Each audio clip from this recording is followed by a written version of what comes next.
Have you ever felt like no matter how successful you are, there's always that nagging voice in your head questioning if you're good enough? As a top performing salesperson, I've been there. But let me tell you, recently I have skyrocketed my sales, not by working harder or chasing every lead, but by changing the way I see my work and myself. In this video, I'll share the simple strategy that transformed everything for me, something I call extreme ownership. If you're new here, welcome. My name is Adnan and I have a very extensive background in sales. Currently, I am the highest producing volume rep in a $150 million office. Today, I'm sharing a simple habit that has worked well for me and I hope it will bring value to you. Now, if you're in sales, you've probably heard it 100 times, stay positive.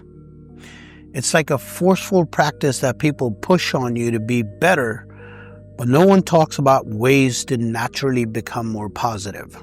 And let's be real, positivity can feel impossible when your next paycheck is uncertain. And the pressure to perform is constant. That anxiety we all feel is natural.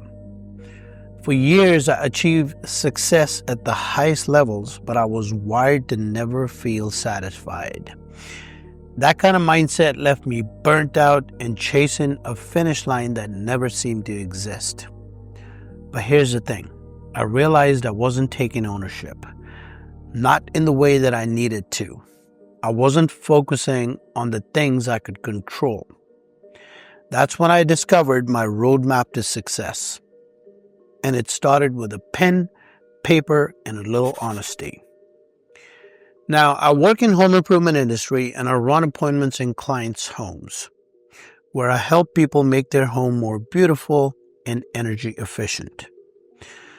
So I began documenting my appointments, not just the wins, but every single thing I could have done better.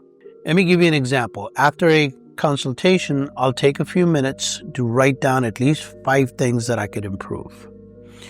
It might look like this. I spoke too much. I wish I'd asked more questions. My patience level wasn't where it needed to be. Or it might be that I didn't explain that detail as clearly as I should have. This framework isn't about patting myself on the back for things I did right. It's about looking at where I can grow. Doing my job that I do right now for nearly 10 years, every appointment might feel routine, but for that homeowner, it could be their very first experience. And it's not just my job, it is my responsibility to make it unforgettable. But here's where the magic really happened. I started writing down and recapping my appointments to step outside of my own head. When you put those thoughts on paper, you see them for what they are. Opportunities, not failures. Now, you might think that you can remember stuff and analyze things without writing them down, but I would encourage you to try this for 30 days. The purpose of putting your thoughts on paper is that it naturally organizes your thoughts and gives you a clear path on what to work on. It also helps you see things in a more positive manner and draw better conclusions. You see, the difference between good and great is not about what happens to you, but it's more about how you choose to respond. Talking about seeing good in every situation, let me just share a quick story to give you an example. So I love planting sunflowers. This season, a heavy storm flattened my flowers before they could fully grow. I was frustrated, thinking, why does this have to happen? But the next morning, I noticed bees buzzing around the fallen flowers. Even though the flowers weren't standing tall, they were still feeding the bees, still serving a purpose. That shift in perspective hit me hard. There's beauty and value even when things don't go as planned. You have to just look for it. And once again, writing down your interactions gives you a deeper understanding and meaning to your life. Now, you might already be doing these things in your head, replaying your meetings, thinking about what went wrong, but trust me, it is not the same as putting it on paper. When you write it down and review it weekly, you gain clarity. You start training your brain to see solutions instead of problems.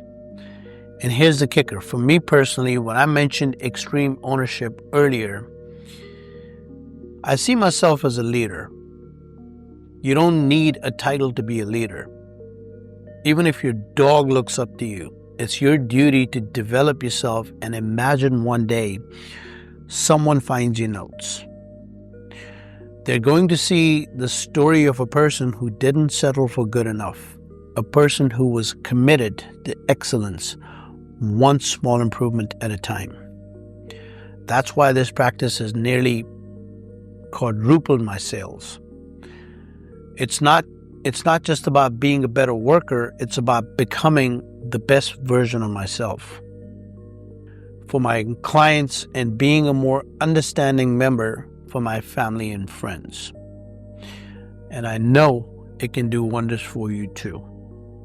Remember, finding the good in every situation is a muscle. It takes time to build, but once you do, the results are life-changing. So grab a notebook, start documenting, and take extreme ownership of your growth. Your success isn't out there somewhere. It's right here inside of you, in the way you show up every single day. If you found value in this, let me know in the comments and share your strategies for growth. Together, let's keep pushing towards unimaginable heights.